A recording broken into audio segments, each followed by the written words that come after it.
મોરબી શહેરના લખધીરવાસ ખાતે આર્ય સમાજ દ્વારા મહર્ષિ દયાનંદ સરસ્વતીની 200મી જન્મજયંતિ અને સંસ્થાના 150 વર્ષ નિમિત્તે વિશિષ્ટ કાર્યક્રમ સાથે ઉજવણી કરાઈ।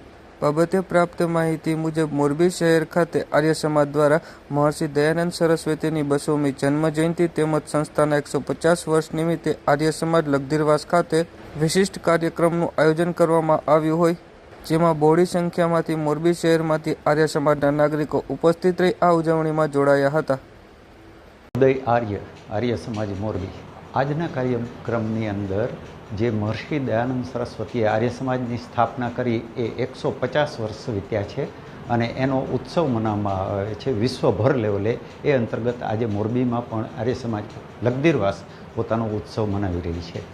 તદુપરાંત મહર્ષિ દયાનંદ સરસ્વતીની 200મી જન્મજયંતિ જે દિલ્હીથી નરેન્દ્ર મોદી સાહેબે ચાલુ કરાવેલ તે બધા જ કાર્યક્રમો આખા વિશ્વની અંદર ઉજવાઈ રહ્યા છે। આજની તારીખે ડીએવી સંસ્થાની જે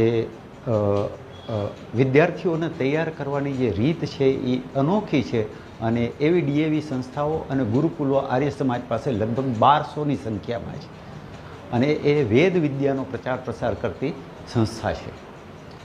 આજે મોરબીની અંદર અમારો જે ઉત્સવ થઈ રહ્યો છે તેની અંદર મોરબીની જે નામાંકિત 8 અગ્રણી વ્યક્તિઓ છે કે જેઓ મોરબી ગામની અંદર પોઝિટિવ ઉર્જા અને યજ્ઞની સુગંધી ફેલાવી અને એક રચનાત્મક માર્ગ તરફ દિશા તરફ લોકોને વાળી રહ્યા છે।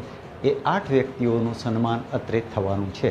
એમાં એક સાર્થક વિદ્યાલયના કિશોરભાઈ શુક્લ છે અને એ જ રીતના અમારા અતિથિ વિશેષ આજે બનવાના છે બાર એસોસિએશનના પ્રમુખ શ્રી સીપી સોરિયા સાહેબ।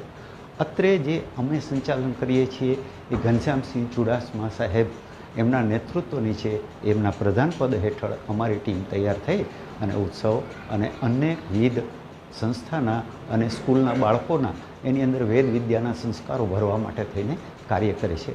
સંસ્કાર, સંસ્કૃતિ અને સંસ્કૃતને ફેલાવવા માટેનું અમારું મુખ્ય ઉદ્દેશ્ય છે કે મહર્ષિ દયાનંદ કહી ગયા છે કે વેદ કી ઓર લૌટ ચલો, વેદો તરફ આપણે પાછા વળીએ તો જ તે આપણા ભારત વર્ષનું ઉત્થાન છે। એ રીતના અમારી સંસ્થા કાર્ય કરી રહી છે। ઓમ અસ્તુ।